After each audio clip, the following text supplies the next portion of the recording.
இங்க இருக்கக்கூடிய மக்களுக்கு ஒரு போராட்டமா நாம் தமிழர் கட்சி வந்து நிற்கும். பெண்களுக்கு போராட்டமா நாம் தமிழர் கட்சி வந்து நிற்கும். இளைஞர்களுக்கு போராட்டமா நாம் தமிழர் கட்சி வந்து நிற்கும்.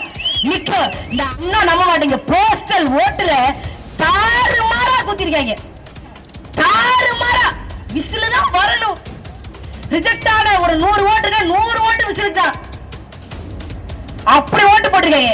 என்னப்பா ஒரு மாற்றத்தை பாத்தீங்க?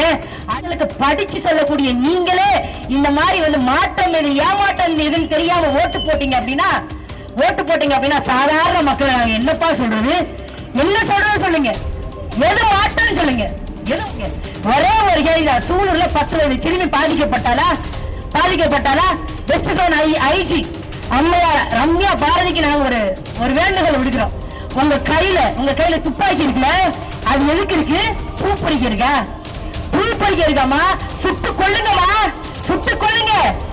பணக்கார வீட்டு பெண்ணு, சேட்டு பெண்ணு, இந்த பாதிக்கப்பட்ட சூழல் 10 வயது சிறுமி, அவ கூலி வீட்டுக்காரனுடைய மகள். அவ பணக்காரனுக்கு ஒரு நீதி, ஏழைக்கு ஒரு நீதியாங்க. ஆனா உங்க நம்பி ஓட்டு போட்டுச்சு. ரீல்ஸ் போடாத, நிர்வாகத்தை பாரு, அரசு நிர்வாகத்தை பாரு. நிர்வாகத்தை பார்க்க முடியல, விலகி ஓடு. ஆனா ஒண்ணு, இந்த மாதிரியான ஒரு ஆட்சியை எதிர்கட்சிக்காரங்க முழுக்க ரசிக்கிறாங்க. ஆளுங்கட்சிக்காரங்க என்ன செய்யறதே தெரியாம இருக்காங்க. இப்படிப்பட்ட ஒரு கோரமான ஒரு இடத்துக்கு இந்த நாடு வரும் நாங்க நினைச்சு கூட பார்க்கல. எப்படி ஒரு 4-5 பேர் உள்ள அனுப்பிடுவீங்க, மக்களுக்காக ஏதாவது பண்ணலாம்னு பார்த்தா உங்களுக்கு நீங்களே நிறைய பண்ணிக்கிட்டீங்க. ஆனா ஒண்ணு சொல்றேன், நான் எதுக்கு வந்து இருக்கிற எல்லா பிள்ளைகளும் எங்க கட்சிக்காரங்க எல்லாம் பாருங்க, இதுக்கு தூக்கு தண்டனை போடணும், சுட்டு கொள்ளுங்கிறாங்க. ஒரு தடவை ஆதவர்கள் வந்து பேசுறாரு, தமிழ்நாட்டில் இருக்கக்கூடிய பெண்கள் எங்கனாலும் ஏறலாம், எங்கனாலும் இறங்கலாம். ஓசி பஸ் இந்த பிங்க் பஸ் போயில மகளிர் விடியல் பயணம் சிட்டிக்குள்ள மட்டும் சுத்திக்கிட்டு இருக்கோம், ஊருக்குள்ள மட்டும் சுத்திட்டு இருக்கோம். விஜய் ஆட்சியில எங்கனாலும் ஏறலாமா, எங்கனாலும் இறங்கலாமா. டவுன் பஸ், மோசல் பஸ், எல்எஸ்எஸ் பஸ், இந்த மாதிரி வந்து ஏசி பஸ் எல்லா இடத்துலயும் ஃப்ரீ. அது ஃப்ரீ பஸ் இல்ல. இந்த பஸ் நிர்வாகம் அரசு போக்குவரத்து கழகத்தை யாருக்காவது ஃப்ரீயா கொடுத்தாங்க அப்படின்னா எவனா ஒரு இழிச்ச வாய்ப்பாங்க கிடைப்பா இந்த அரசு போக்குவரத்து கழகத்தை மாற்றுறதுக்கு. ஆனா நான் ஒண்ணு சொல்லிட்டேன், இங்க இருக்கக்கூடிய மக்களுக்கு ஒரு போராட்டமா நாம் தமிழர் கட்சி வந்து நிற்கும். பெண்களுக்கு போராட்டமா நாம் தமிழர் கட்சி வந்து நிற்கும். இளைஞர்களுக்கு போராட்டமா நாம் தமிழர் கட்சி வந்து நிற்கும். இந்த அரசு ஊழியர்களுக்கு சொல்லிட்டேன், எங்களுக்கு காசு வரலைங்க, பிஎஃப் வரலைங்க, ஊழிய உயர்வு வேணுங்க, நிரந்தர பணி வேணுங்கன்னு சொல்லி அரசு ஊழியர்கள் யாராவது போராட்டம் பண்ணீங்கன்னா எப்பா சொன்னா நம்ப மாட்டீங்க, போஸ்டல் ஓட்டுல தாறுமாறா குத்திருக்காங்க.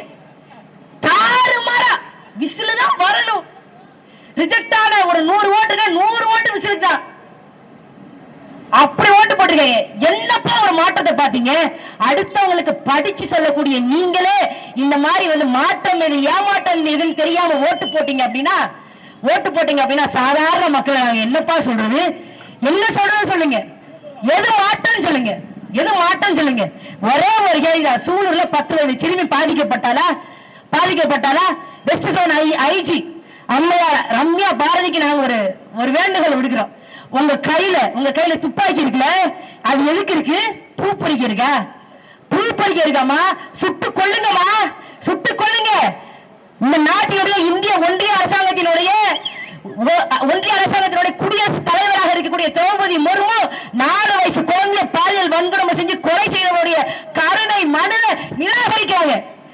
4 வயசு குழந்தைய ஒரு பாலியல் வன்கொடுமை செய்து கல்லால் அடிச்சு கொண்டுட்டாங்க. கருணை மனு ஓடுறான் திரௌபதி முர்முட்ட. போது இவனை தூக்கல போடுங்க என்று சொல்லி இந்திய நாட்டின் முதல் பெண் திரௌபதி முர்மு ஆணையம் கொடுக்கிறாங்க. உங்களுக்கு என்னங்க பிரச்சனை? துப்பாக்கி வச்சிருக்கீங்க, பூ பறிக்க வச்சிருக்கீங்க, சுட்டு தள்ளுங்க. இதே கோயம்புத்தூர்ல 2010ஆம் ஆண்டு ஒரு சேட்டு பொண்ணு முஸ்கின் பேரு அவனையும் அந்த குழந்தையும் அவரோட தம்பியும் ஏற்கனவே அவங்க வீட்டுல டிரைவராக வேலை பார்த்த மோகன் தன்னுடைய நண்பர்களை சேர்ந்து கூட்டுப்பாளைய வன்கொடுமை செஞ்சு கொலை செஞ்சிட்டான். அவனை வந்து சைலேந்திர பாபு சுட்டு பிடிச்சாரு. சைலேந்திர பாபு இப்ப நல்லா தானங்க இருக்கிறாரு, ஜம்மு இருக்க ராஜா பகவத் மாதிரி இருக்காரு. உங்களுக்கு என்ன பிரச்சனை? முஸ்கின் என்ன பிரச்சனை? முஸ்கின் பணக்கார வீட்டு பெண்ணு, சேட்டு பெண்ணு. இந்த பாதிக்கப்பட்ட சூழல் 10 வயது சிறுமி, அவ மகள். அவ பணக்காரனுக்கு ஒரு நீதி, ஏழைக்கு ஒரு நீதியாங்க. மடப்புறம் அஜித் ஏழைப்பட்ட பையன் கேட்பாரட்டு செத்து போயிட்டான். இதே மாதிரி ஒரு பணக்கார வீட்டு பையனை காவல் நிலையத்தில் வச்சு லாக்அப் டெத் பண்ணிடுவீங்களாங்க? பண்ணிடுவீங்களாங்க? என்னங்க ஆச்சு? கேட்டா சொல்ல வேண்டிய ஒரே ஒரு நடிப்பு. நானும் சிறு வயதில் சோத்துக்கு கஷ்டப்பட்டுத்தான் இருந்திருக்கிறேன். ஒரு இணை இயக்குனருடைய வீட்டு மகனாக நீ 10 வயசுல இருந்து நடிச்சிட்டு இருக்க. 10 வயசுல இருந்து குழந்தை நட்சத்திரமாக சினிமாவில் நடிச்ச ஒரு நடிகர் சிஎம் பதவி ஏற்கும்போது நான் பசியோடு வறுமையோடு இருந்திருக்கேன்னு சொல்லி நடிக்கிறார் அப்படின்னா எப்பேற்பட்ட இது கூட பரவாயில்லைங்க. நடிகர் விஜயாவது பொய்யா சொல்றாங்க. நடிகர் விஜயாவது 50-60 படம் நடிச்சிருக்காரு. அவங்க எம்எல்ஏ எல்லாம் பாருங்களேன், காலில் செப்பல் போடாம முடியலடா, வலிக்குதுடா, காது வலிக்குது, செப்பல் போட மாட்டேங்க, செப்பல் போட மாட்டேன், நான் அரசு பேருந்துல தான் பயன்படுத்துவேன், இப்படி எல்லாம் இருக்கிறாங்க. ஏய், ஜனம் உங்களை நம்பி ஓட்டு போட்டுச்சு, ரீல்ஸ் போடாத, நிர்வாகத்தை பாரு, அரசு நிர்வாகத்தை பாரு, நிர்வாகத்தை பார்க்க முடியல, விலகி ஓடு. ஆனா ஒண்ணு இந்த மாதிரியான ஒரு ஆட்சியை எதிர்கட்சிக்கார முழுக்க ரசிக்கிறாங்க. ஆளுங்கட்சிக்கார என்ன செய்யறதே தெரியாம இருக்காங்க. இப்படிப்பட்ட ஒரு கோரமான ஒரு இடத்துக்கு இந்த நாடு வரும் நாங்க நினைச்சு கூட பார்க்கல. எப்படியாவது எங்களை ஒரு 4-5 பேரை உள்ள அனுப்பிடுவீங்க, மக்களுக்காக ஏதாவது பண்ணலாம்னு பார்த்தா நீங்க உங்களுக்கு நீங்களே நிறைய பண்ணிக்கிட்டீங்க. ஆனா ஒண்ணு சொல்றேன், நான் எதுக்கு வெளியே இருக்கிற எல்லா பிள்ளைகளும் எங்க கட்சிக்காரங்க எல்லாம் பாருங்க, இதுக்கு தூக்கு தண்டனை போடணும், சுட்டு கொள்ளுங்கிறாங்க. வள்ளுவர் சொல்லிருக்காரு, குடிப்புறங்காத்து ஓம்பி குற்றம் கடிதல் வடுவன்று வேந்தன் தொழில். குடிப்புறங்காத்து ஓம்பி குற்றம் கடிதல்ங்கிறது வடு கிடையாது, அது தப்பு கிடையாது, வேந்தனுடைய தொழில், அரசனுடைய தொழில். அது குற்றம் குடிப்புறம் காக்கணும். குடிய காக்கணும், எவன் குடிய கெடுக்கிறானோ அவனை சுட்டு தள்ளணுங்க. ரம்யா பாரதி அவர்களே, நீங்க அந்த குற்றவாளி சூழலில் இருக்கக்கூடிய 10 வயது சிறுமியை கூட்டுப்பாளையில் வன்கொடுமை செய்து கொலை செய்த குற்றவாளிகள் கார்த்திய மோகனையும் என்கவுண்டர் சுட்டு போடுங்க. ஒட்டுமொத்த தமிழ்நாடும் உங்க பின்னாடி நிற்கும். ரம்யா பாரதி அவர்களே, உங்க துப்பாக்கிக்கு வேலை கொடுங்க, மக்களுக்கு உரிய நீதியை கொடுங்க. எப்படியாவது குழந்தைகளை பாதுகாக்கணும் அப்படின்னா உண்மையில ஒரு தீர்வை நோக்கி நகரணும். தாய் தமிழ் சொந்தங்களே, கவலைப்படாதீங்க. என் நாம் தமிழர் கட்சி உறவுகளே, வள்ளுவன் நமக்கு தான் எழுதி வச்சிருக்கான்.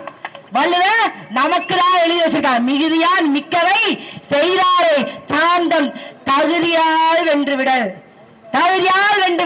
நமக்காக சொல்லி வச்சிருக்கான். அவன் எவ்வளவு நாள் பேசட்டும், நமக்கு போராட மட்டும்தான் தெரியும், உண்மையாக இருக்கத்தான் தெரியும், உழைக்கத்தான் தெரியும், உழைத்து பேச தெரியும், அன்பாக இருக்க தெரியும், உரிமையோடு மக்கள் கிட்ட பேச தெரியும்.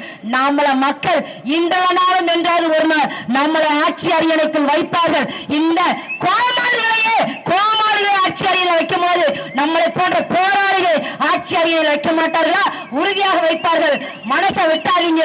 நாளை நமது தமிழ்நாடு நமது, உறுதியாக வெல்லுவோம். தலைவருடைய கனவை லட்சியத்தை நாம் வெல்லுவோம். நன்றி, வணக்கம். நான் தமிழர்.